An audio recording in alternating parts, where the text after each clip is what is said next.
dans cette nouvelle vidéo. Aujourd'hui, je suis accompagnée de Titi, ma petite tripouille. J'ai décidé aujourd'hui que je vais répondre à certains commentaires qui posent des questions qui peuvent en fait intéresser tout le monde. C'est une sorte de FAQ non programmée, on va dire ça comme ça. Tout de suite, la première question.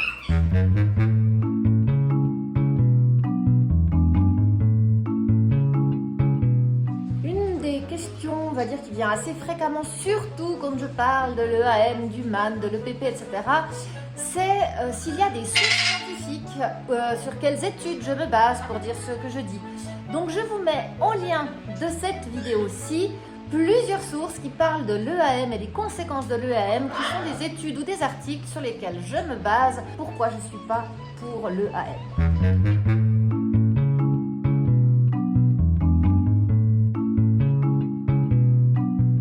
Alors ça c'est toute une question. Alors je dirais que non, si tu n'as pas apprivoisé ton couple, si tu n'as pas fait en sorte que tes oiseaux aient confiance en toi, ne touche pas les petits au nid.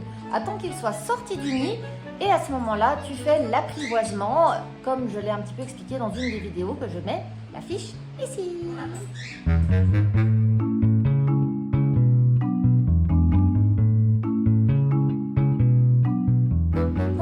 Sur les Amazones, maintenant que j'en ai moi-même deux, je vais pouvoir m'y atteler. Et en ce qui concerne l'entretien des griffes, bonjour Pico, vous allez mon bébé. Donc il faut varier les perchoirs, que tu prennes des perchoirs déjà qui sont minéraux, que tu prennes aussi des perchoirs ergonomiques et bien sûr des perchoirs naturels en bois de différentes formes, de différentes orientations, de différentes largeurs, etc. Et si tout ça, ça suffit pas, fais attention aussi à l'alimentation. Des fois, une surcharge du foie peut amener une pousse d'ongles trop rapide. Et sinon, il y a le training médical où tu vas habituer petit à petit ton oiseau à se faire limer les griffes. Mais ça, je pense que ça mériterait vraiment une vidéo à part entière.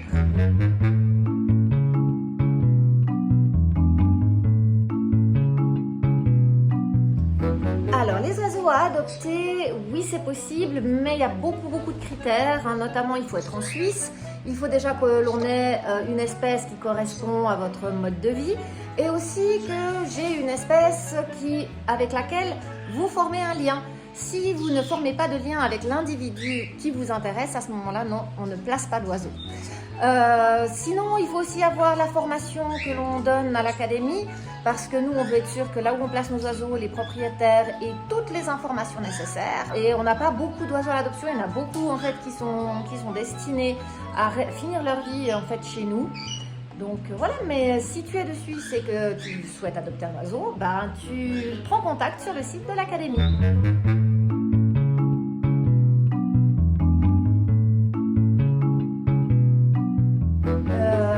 Ça, je dirais, j'en sais rien. Je suis spécialiste de bec crochu, pas colombine. Bref, je suis une spécialiste des perroquets, je ne suis pas colombophile. Donc, je ne peux pas savoir si c'est valable pour les pigeonneaux aussi. Donc, il faut te renseigner auprès de quelqu'un qui s'occupe de pigeons.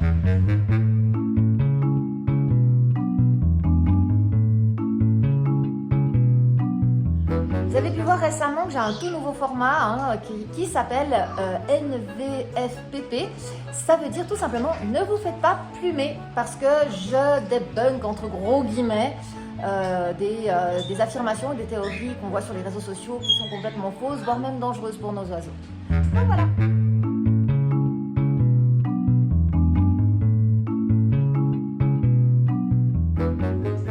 Alors, comment dire ? C'est possible s'ils se sont choisis. C'est vraiment quelque chose de très particulier l'accouplement chez les perroquets parce qu'il faut vous dire qu'ils se choisissent pour la vie. Donc on ne peut pas vraiment forcer un mâle et une femelle à être ensemble. On peut faire en sorte que les rencontres se passent bien et qu'ils se tolèrent, voire même qu'ils s'apprécient. Mais vous ne pouvez jamais forcer le couple.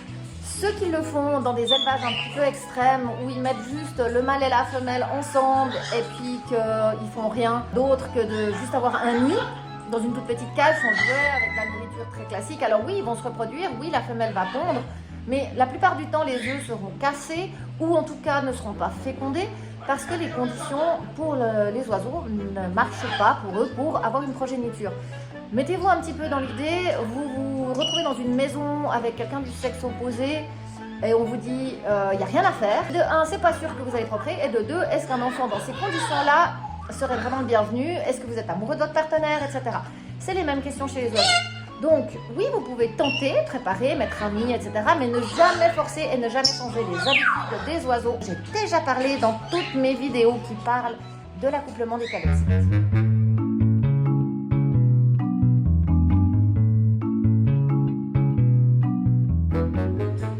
Alors, c'est faisable si vous avez vraiment des parents qui sont hyper on va dire, hyper en confiance avec vous, et aussi si ils ont un défaut de nourrissage, que les petits sont pas assez nourris ou comme ça.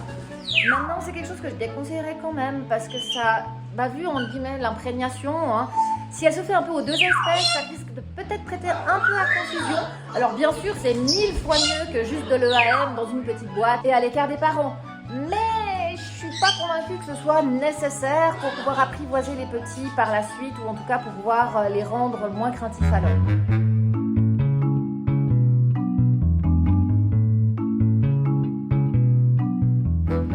On va conclure avec cette question-là, parce que c'est une question, on va dire, un petit peu plus légère. Alors, les perroquets qui sont nus des joues, comme les haras, les gris, ces perroquets-là ont des émotions qui peuvent se lire sur leurs joues.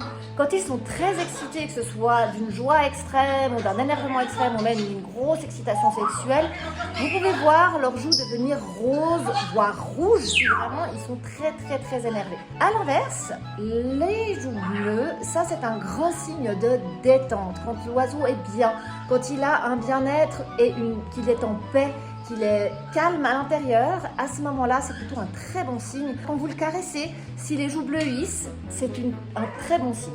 Lors de caresses, si les joues rougissent, là, vous êtes plus sur de l'excitation sexuelle que du bien-être et de la détente. Mais c'est pas forcément mauvais signe non plus. Il faut juste bien lire le contexte, comprendre si l'oiseau est plutôt excité positivement ou négativement. Et dans les cas où c'est une excitation négative et que vous avez les joues très rouges de votre perroquet, mon petit conseil, ne mettez pas les doigts. Voilà pour aujourd'hui, cette petite FAQ improvisée. N'hésitez pas, si vous avez des questions comme ça que je vais traiter aussi en petits sujets dans une vidéo, vous pouvez me faire sans problème un petit commentaire. Et puis, si aussi vous avez des suggestions de thèmes un peu plus globaux, un peu plus grands, que je pourrais traiter pour en faire une vidéo entière, là aussi, vous pouvez me signaler. Et la dernière chose, si vous entendez des absurdités sur les réseaux sociaux ou des choses que vous n'êtes pas sûr que c'est vrai ou pas vrai, n'hésitez pas à me le mettre encore une fois en commentaire. Partagez cette vidéo si vous pensez qu'elle peut être utile à d'autres. Et d'ici là, je vous dis à très bientôt. Prenez soin de vous et prenez soin d'eux.